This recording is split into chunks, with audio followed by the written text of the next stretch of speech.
This is Ryan Feeney, and I am interviewing Full Sail graduate Dan Brown for my art history podcast.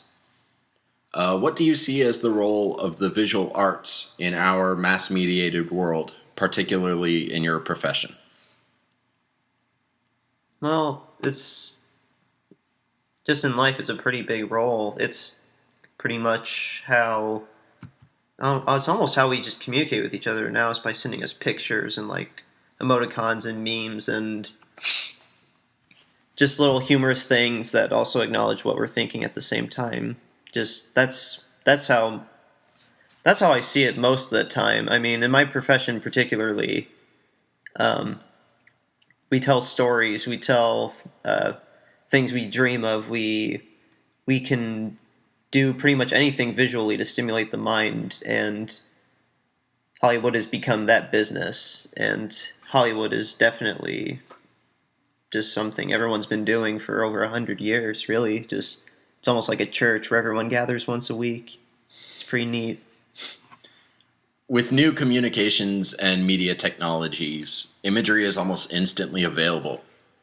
Do you believe that this has a positive or a negative influence on the industry? It kind of goes both ways. I mean, for literal art, I think it's nice. It makes actual pieces of art available for art students or anyone just interested. I think it's just fine when anyone's interested in art for the sake of being interested. So, I mean, having that available online, just type in any painting you want, like the one with the two fingers about to touch each other, that one. I can't remember the name, but You mean the Michelangelo one? The creation of Adam? Yeah, Adam. I thought Adam was in the name, but yeah, they can just Google creation of Adam, and it's right there. Like, that's pretty cool.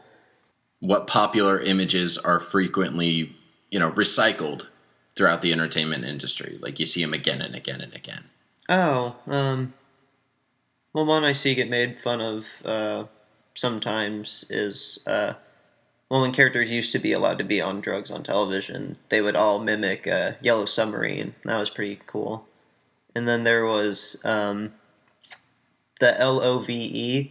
I love the story about that guy not getting that copywritten when he painted it. And so everyone uses it everywhere for their own means, which is pretty neat too. One that I see more and more, especially since Hugo came out, was the Man on the Moon. Oh From yeah, that old movie. Yep. I've been seeing that Trip more to the and more. Moon. Yeah, I've Yeah. been seeing that more and more ever since HMA and Hugo. It's just everywhere now. Mm-hmm. That was a relevant one, and that's something you can commend Scorsese for doing, for being a film historian and filmmaker. And this leads right into the next question. Are there particular images in this industry that has been popularized or created? Mm-hmm. Like well, we were that. just talking about Yeah. Hugo. It's Scorsese, just in particular, went to great lengths to make Hugo a historical film, while at the same time telling a children's story, which was really admirable. Who is one of your favorite visual artists, and what is your favorite visual style of art? Well, my favorite visual style is filmmaking. I mean, if that's one of the choices, the way it was phrased. I don't know. But yeah, visual arts, I like filmmaking the most.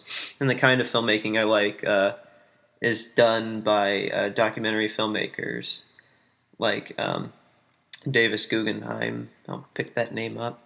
But I like the way he is able to tell basically what a news story wants to tell you, but in a much broader scope and without any censors. And usually, because they're made after the fact, they have a swell of more information than is available at the time. So in that kind of an essay form, documentaries are brilliant alone.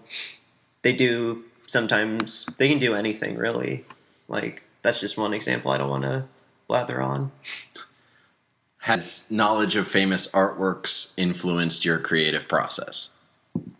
Well, I'm not sure how famous might be relative for a lot of the films I've particularly admired in order to find my own voice in documentary filmmaking. I like the way Davis Guggenheim directs his his very poetic sort of biography documentaries.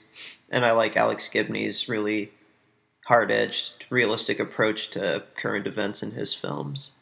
So, I mean, like I said, famous is relative, but for people who know those guys, they're pretty big names.